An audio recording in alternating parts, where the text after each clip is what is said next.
If you're in the Dallas, Texas area, be sure to check out the FetLife group Freaky First Friday. They have a monthly educational class on the first Friday of the month followed with a play party. And be sure to join them for Sadistic Second Saturday as well. There's a huge play space for you and all of your friends. While online, be sure to head over to sensualdominationmistress.com for helpful articles on BDSM. And now it's time for the show.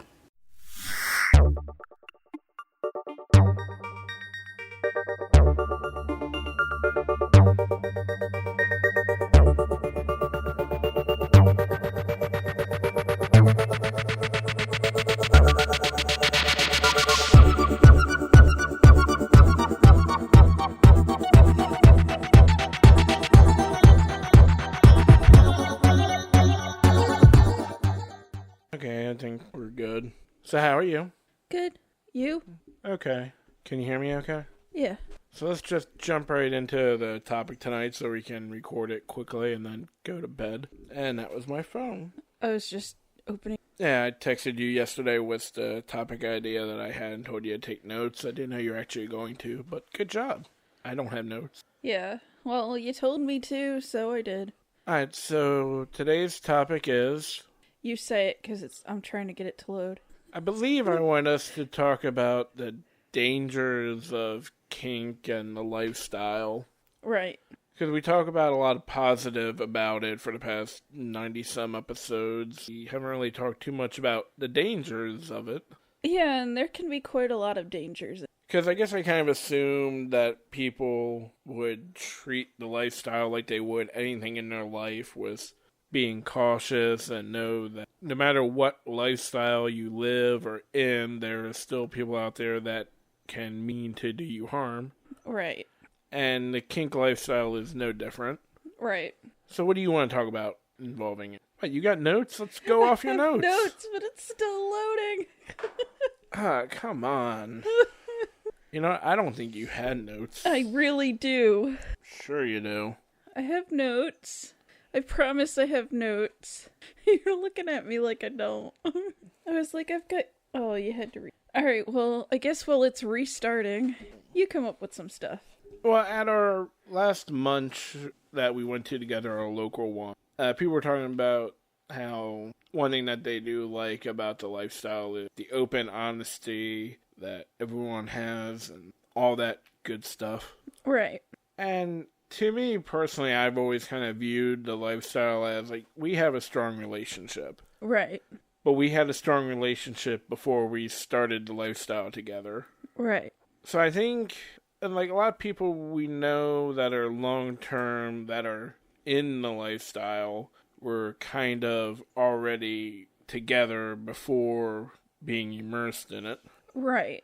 So there, I think having a pre-existing healthy relationship before starting it, the lifestyle kind of builds on that and makes it better and improves and right. does get you to communicate more, because a lot of relationships and marriages sometimes crumble when they're not communicating and not talking and being open and honest. I agree.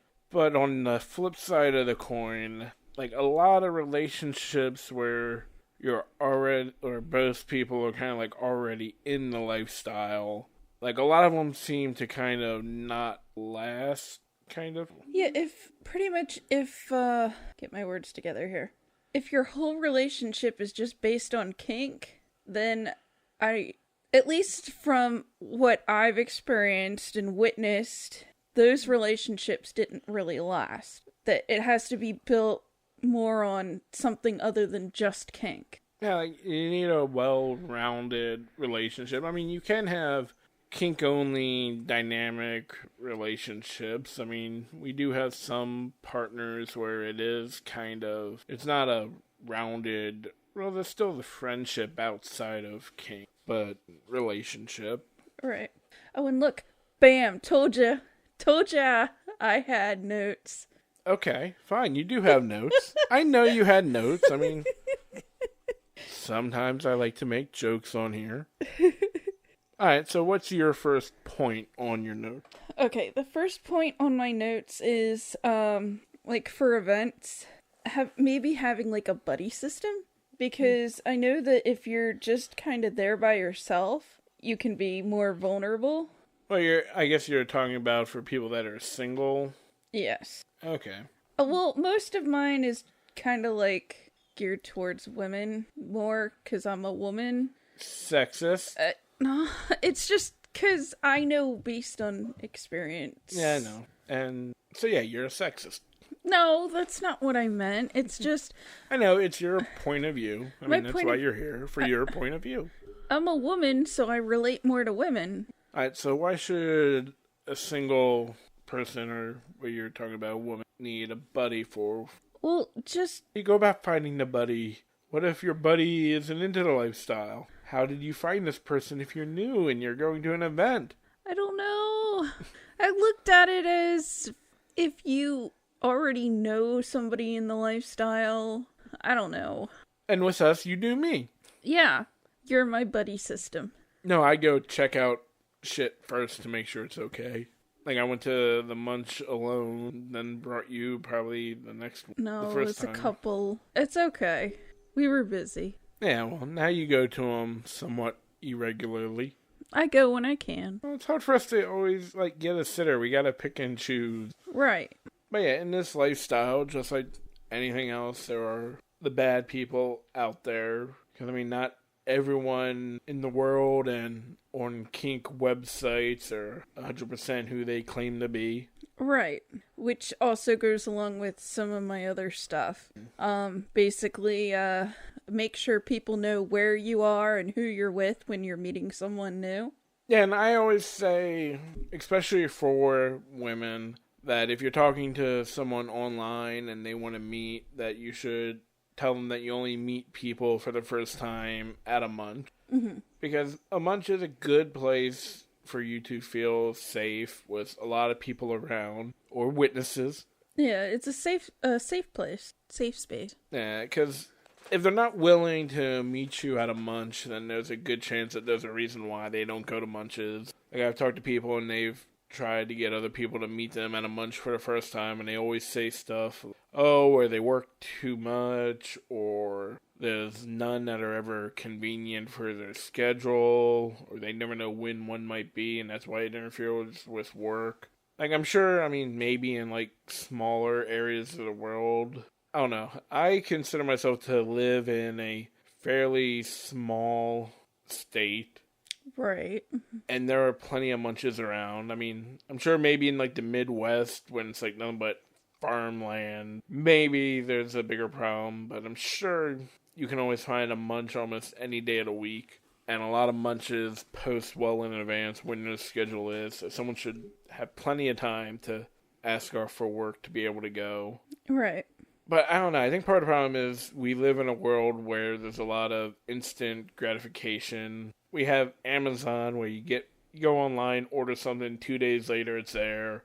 Netflix instant streaming, YouTube, there's always I want something and I want it now, and a lot of people just get impatient and don't want to wait. So I contribute that to a lot of why people don't want to wait a couple weeks to meet someone for a munch, but I think that's the safest way to go about it. Right.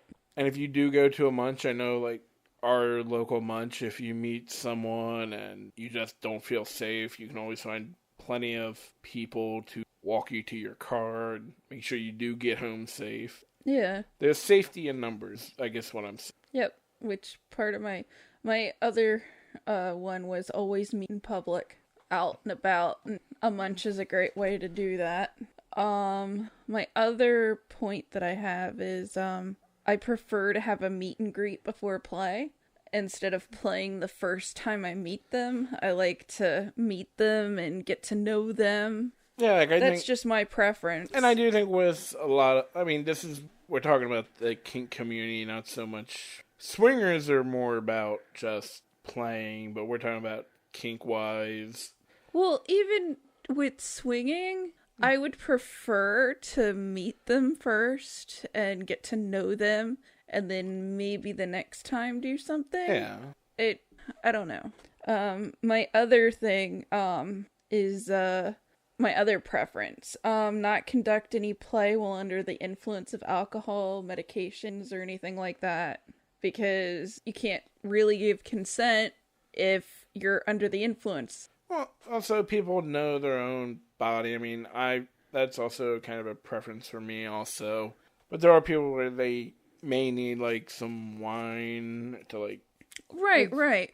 And I've always been like that, because, like, get nervous, and I'm like, oh, I need some wine. But just as a preference now, thinking I just would prefer to be conscious of all of my actions when I'm doing them. Well, let's not just rush through everything, but yeah, you should always, before any kind of, like, heavy BDSM play, definitely talk plenty and get to know people. Yeah, I mean, get to know their preference as well. What works for you may not work for somebody else. I mean, I'll admit that when we started out in the lifestyle, we were meeting people more directly, but also at the same time, we were, I don't know, I'm not saying we were special, but I mean, we are a couple. Yeah. So when you're a couple and you're meeting other couple people, it's different.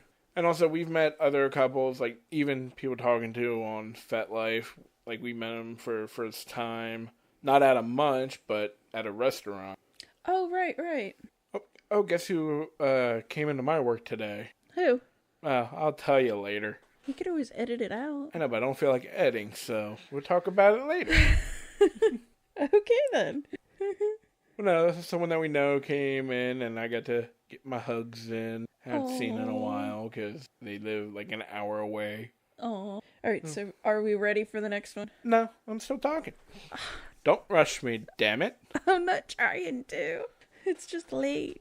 I know. But when we were starting out, I mean, like, we did meet plenty of people, but like I said, we were already a couple. It's not like you weren't going as a single woman to... Which makes me really nervous for single women, because I don't know. I see too many things that could go wrong.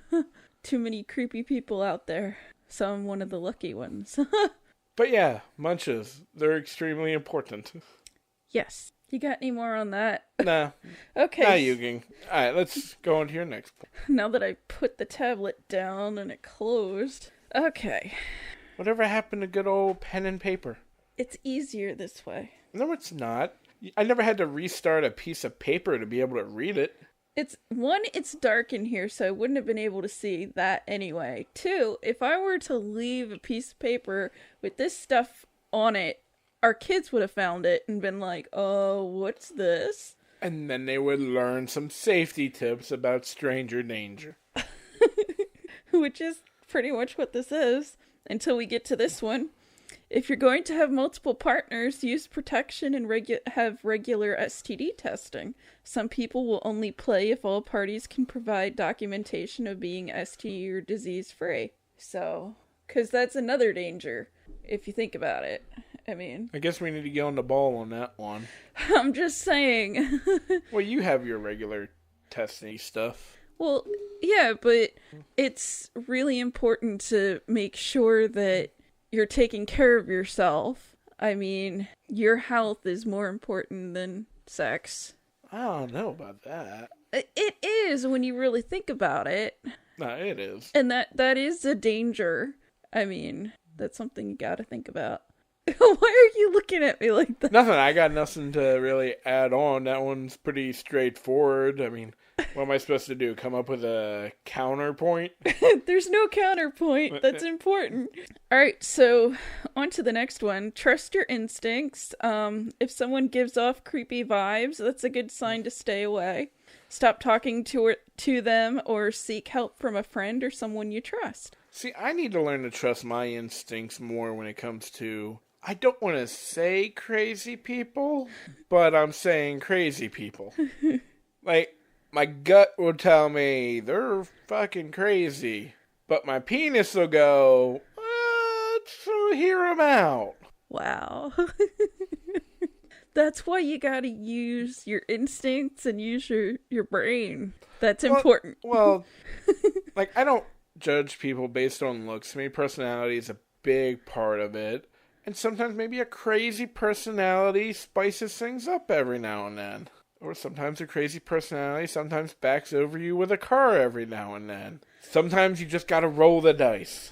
If somebody's running you over with a car, that's a good sign that you really shouldn't be, having any kind of... Well, I guess maybe that was my fault for being in the way of the car. Regardless, that's a pretty good sign that Moral you should stay of the away story, from them. never call someone's bluff when they're in a vehicle. You won't do it. Guess it was my fault. Oh my gosh. Yeah, in that case, communication is good, because I kept telling you, hey, this person's a little... That wasn't a communication problem. I was hearing you. You were just too busy going, oh, but I really like fucking her. No, I just really enjoy threesomes. Just listen to me on that one. Hey, I've gotten pretty good lately about... Yeah, you're doing much better. They're not all there. I'm leaving now. Right. I think a lot of it's the pressure from the show, because then I'll just have constant stories on here about on this week's Crazy Watch. Or dumb shit KingHulk did. I haven't done anything dumb in a long time. I'm on like a record here. of not doing anything you're dumb doing in a great. while. What was the last dumb thing I've done? Oh, good God. Think about it hard enough. I don't know, it'll come to me at like 3 a.m. I'll smack you and go, oh my God, remember the time when you... Nah, you got nothing on me. KingHulk ain't got nothing on me. What? It's from a movie, Training Day. Yeah, but you just said KingHulk ain't got nothing on me. No, King Kong ain't got nothing on me. Oh, I was gonna say, so you, I was hearing it as, you have nothing on yourself. I got nothing on myself. Oh, jeez. Alright, what was the next one? Always have an exit strategy in case you feel in danger. Good can of mace. It is good to have something, pepper spray or something, but... Yeah, to kind of circle back to something you said before about making sure someone always knows where you're at. Right. Safe calls are important. Right. You don't even... everyone has at least one friend you can just say, hey, I'm meeting someone wherever. And, you can... if you are going to meet someone, a good thing to do is to get kind of real information about who they are. People that we've had come over here to meet for the first time, I've, sent them a picture of my driver's license for the most part. Okay. May leave out a middle name that I hate. Because really I don't have too much to hide. Right. But, yeah, if I'm meeting someone and they're coming over, I have no problem sending them a picture of my license so they know who I am, what I look like, where I live. I don't want everyone out there to know where I live. He lives at... Just kidding. You live here too, bitch. I know, that's why. Now, if you do set up a safe call and the person you're going to be meeting gets angry at you for setting up a safe call or doesn't like that you did that, that should be a warning sign on itself that, this person ain't right. Right. I agree. So yeah, pretty much all the safety warnings we're giving you, if you end up meeting someone that doesn't want to follow it, that's a warning sign of saying, you know what? Thanks, but no thanks. See, I worked in a title from another episode way back called Thanks, but no thanks. Oh, cool. It's all connected. But yeah, all the safety advice that we have gone over is also all stuff that we have also not done at some point or another. Well, no, we've done some of this stuff. But we also... This is information based on experience. Right. We had a partner, live a ways away that you never met, I never met, and I just met them in the middle of the night. I could have been a psychopath. Well, some would say I am a psychopath, but that's neither here nor there. Can't prove it. Okay. You gotta know. No, but what I was gonna say is you could also, if you feel that things are getting kind of, it's going south and they're kind of creepy, you could always text somebody to say, hey, call me in a few minutes, and it'll be something about why you need to leave. But then there was that one time you found someone to be really creepy, and I'm in the same room with you, and you didn't say anything. You just let them be creepy. Talking about the face licker. Oh, my God. This is another reason why we do this. We will get to that. Okay. We will get to that. Okay. Okay, get to know and trust your partner before engaging in any play, especially intense play. Which just seems kind of like basic information. Yeah. But at the same time, I feel like it's something that we do need to say on the show. That way it's covered, because although it may seem obvious to us, it may not seem obvious to everyone, or some people may not have just taken the time out to think about it. Right. Why it was included in my list. Well, go on. Okay, make sure that all sanitary precautions are being met when engaging in play, because that can be a danger as well. Hygiene, the health, that's important. Yeah. And we've already had an episode where we discussed all that. Okay, this is another one. No means no. Don't assume that because a woman has agreed to play that they are open to any and everything. Talk out the scene beforehand, and if she says no, just don't do it. Well, there are times when I don't like to discuss the exact details of a scene. That's just my preference. I mean, like I'm saying. Like when I play, I kind of like video games. I kind of like a sandbox. When you're playing in like video games in a sandbox games, or when you're playing in a real sandbox, in the middle is all the sand you can play with, and then there are the walls. There's everything outside the sandbox that you can't play with. So that'd be all the hard limits and everything. Okay. And also, a lot of it is common sense. I mean, just because someone didn't say something is... Just because someone doesn't tell you something's a hard limit, doesn't mean it's okay to do either. Right. Like, you may have never told me you don't want me to cut your foot off. Oh, geez. But I kind of know. And also, just because, somebody enjoyed doing something once last time, or they did it last time, doesn't mean they want to do it every time. That's why you keep telling me no to sex. Is this how you're... Oh, this is... Totally. Oh, this Shut sucks. up. That's not what I mean. Like, I don't know how to explain it. Anyway, going on to the next one, and the last one I've got. Don't be afraid to say no. Voice what you like and what you don't. For instance, like the creepy face licker dude. From experience, I've learned, definitely voice what you don't like. I mean, I think he should have maybe asked if it's okay to lick your face. Yeah. It would be nice to ask first. That's very important, to always ask before you do things. But if somebody didn't ask, say, hey, don't do that. I don't like it.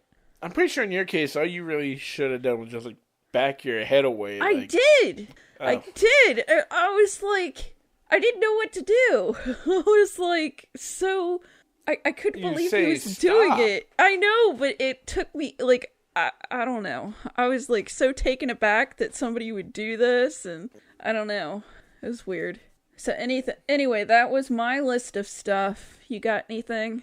I got nothing. I just host a show. I don't come up with shit now. Hey, I think I did a pretty good job. You did. Yeah, I mean, I'm sure that there's other things that I could have put on there, but that's what I could come up with at the time. But yeah, you should always be careful about how you meet someone. I mean, public meeting is always the best. Right. Especially at a munch. Because I also think before you start meeting people, you really should go to... Yeah. Which, I mean, this is episode 98. So that means like 98 episodes ago, I was talking about munches. I think you've mentioned it in every episode, probably. Probably. I'm a big fan of the munches. I mean, even going to munches constantly can eventually get stale, I think. But you're still... When it gets to the point to where munches aren't new and exciting anymore, at that point, you're still meeting friends, people you see regularly and become friends with after going to munches. So yeah, I look forward to it as, hey, I get to get out and see people. But I think that about wraps it up for this week's episode. Okay. You ready for bed? I am so tired. Me too. We're just blowing through nap time. What? Nothing. Alright, so that about wraps it up for this week's episode of FetCast. This has been KingHulk. Until next time, stay kinky.